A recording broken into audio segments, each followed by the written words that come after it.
Hey everyone, thank you for joining me for my review of Tar, directed by Todd Fields and starring the phenomenal Cate Blanchett. Before I get into what the good and the bad of the movie, I'm going to talk about the premise. Renowned musician Lydia Tarr is days away from recording the symphony that will elevate her career. When all elements seem to conspire against her, Lydia's adopted daughter Petra becomes necessary emotional support for her struggling mother. Let's start off with the good. So Cate Blanchett is why you go check this movie out. She is absolutely phenomenal in this film. She gives an Oscar-worthy performance, and I'm almost sure she's going to get nominated as a lead actress in the Oscars this year because she does a great job playing this character who is so obsessed with becoming a great musician, conductor of classical film. She pushes everyone away. She holds everyone arm left. She faces cold environment, and it's backed up by the cold feeling cinematography that's in this film.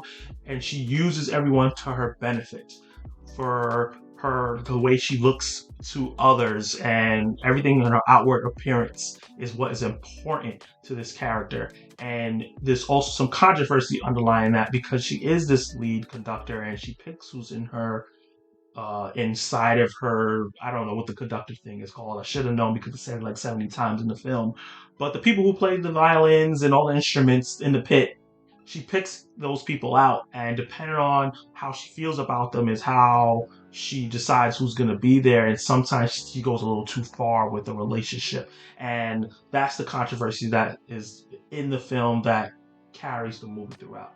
It shows her preparing for this performance that's going to elevate her to one of the greats in her field. But because of this allegation that she has and the things that's going on with the person that is involved in the allegations, it's pushing her back in terms of her personal life, definitely her professional life. You start seeing her break down. She starts getting paranoid. So many different things happens to this lady in the movie in all directions, where it just feels like everything is crumbling down right when she was about to make a breakthrough in her career. Movie's themes and within the movie continuously asks, can you separate the artist from the art? Can you separate the two? When someone that does something wrong, can you still listen to their music? Can they still keep their job? Can they still be a teacher? Can they do these things while they may do something controversial in here? And it kind of answers those questions in the film as well, because with this particular person, you can't separate it, but in different situations where they do certain things, the public does certain things that enhances the problems and target her in ways and making her out to be some things that which she really wasn't.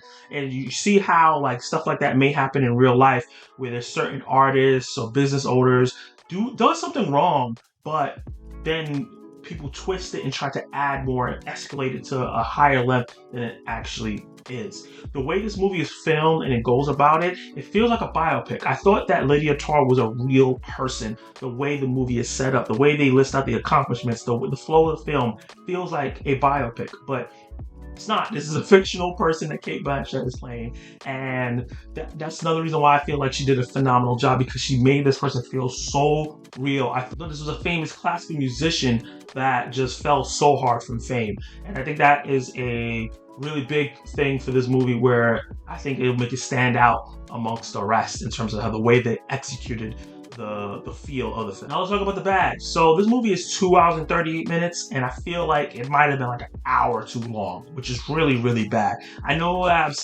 rather a movie be, if you watch a lot of my reviews, I always say I'd rather a movie be longer than it needs to be than shorter and I'm not fulfilled. But also on the other half, it's like certain stories don't need to be 2 hours and 38 minutes. Sometimes it just needs to be cut down a lot tighter to make the story feel more concise.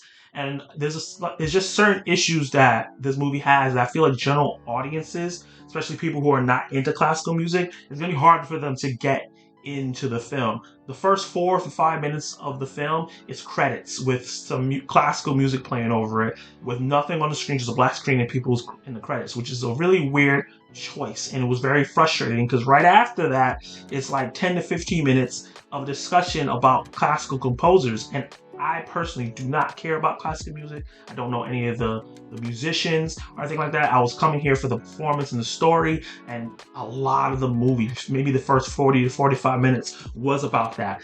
Her having conversations with multiple different people about different musicians and how she's going to be using the music and interpreting and things like that. And it just wasn't done in a way that made me feel very interested. And what makes it worse is the flow of the film, the way it was edited, the way it was put together, the scenes were put together. It feels very fragmented. There's so many story beats that come in, and I'm like, ooh, this is interesting. This is away from the classical music stuff.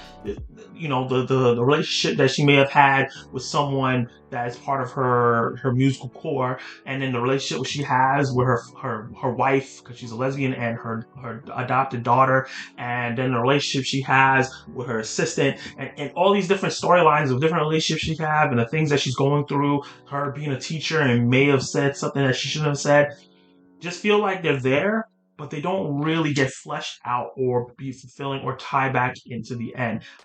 I understand what they were trying to accomplish here, but it just felt really fragmented and not fleshed out enough that it made me feel like I got enough from the story. It was just such a long movie, and I felt bored for so many moments of it, because there's moments in the movie where she feels paranoid and she's hearing noises and checking different things. They didn't really touch on where that was coming from and why.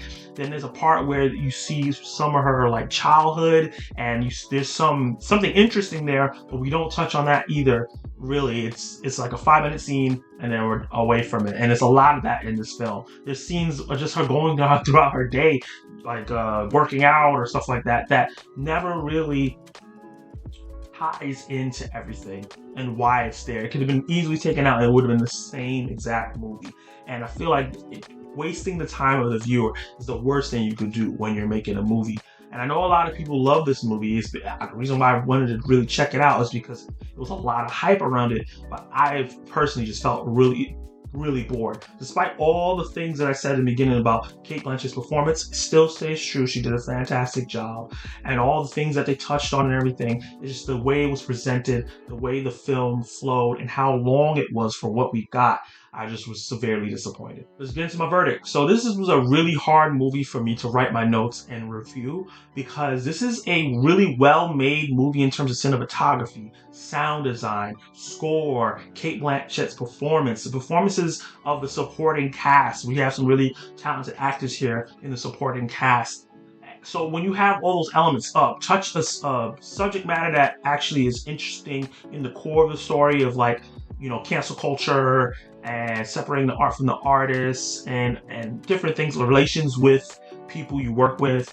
All that stuff seemed really interesting, but it was just bogged down by the focus on the impact of classical music and classical music composers, that I just felt really bored. And then when those stuff came out, like, yes, and then it got pulled back again. So it's a hard movie for review because it's such a well-made movie. It has such a fantastic performance in it, but at the end of the day, it's like there's no heart, it doesn't flow well. So unfortunately, I think I'm gonna have to give this a D. Have you seen Tar? Did you like it? Did you hate it? What would you rate it? It's still in theaters, but it's also on video on demand right now. I'm not sure when it's gonna get to streaming. If you did not see this movie, I know I just gave it a bad review, but did the elements in the good, or maybe the stuff that I said was in the bad, made you interested to check it out? Let me know in the comments below how you feel. Like the video if you like my review, subscribe to my channel, and hit that notification bell so you can be notified of my reviews, reactions, and ranking lists that are coming. You can watch more of my content right now.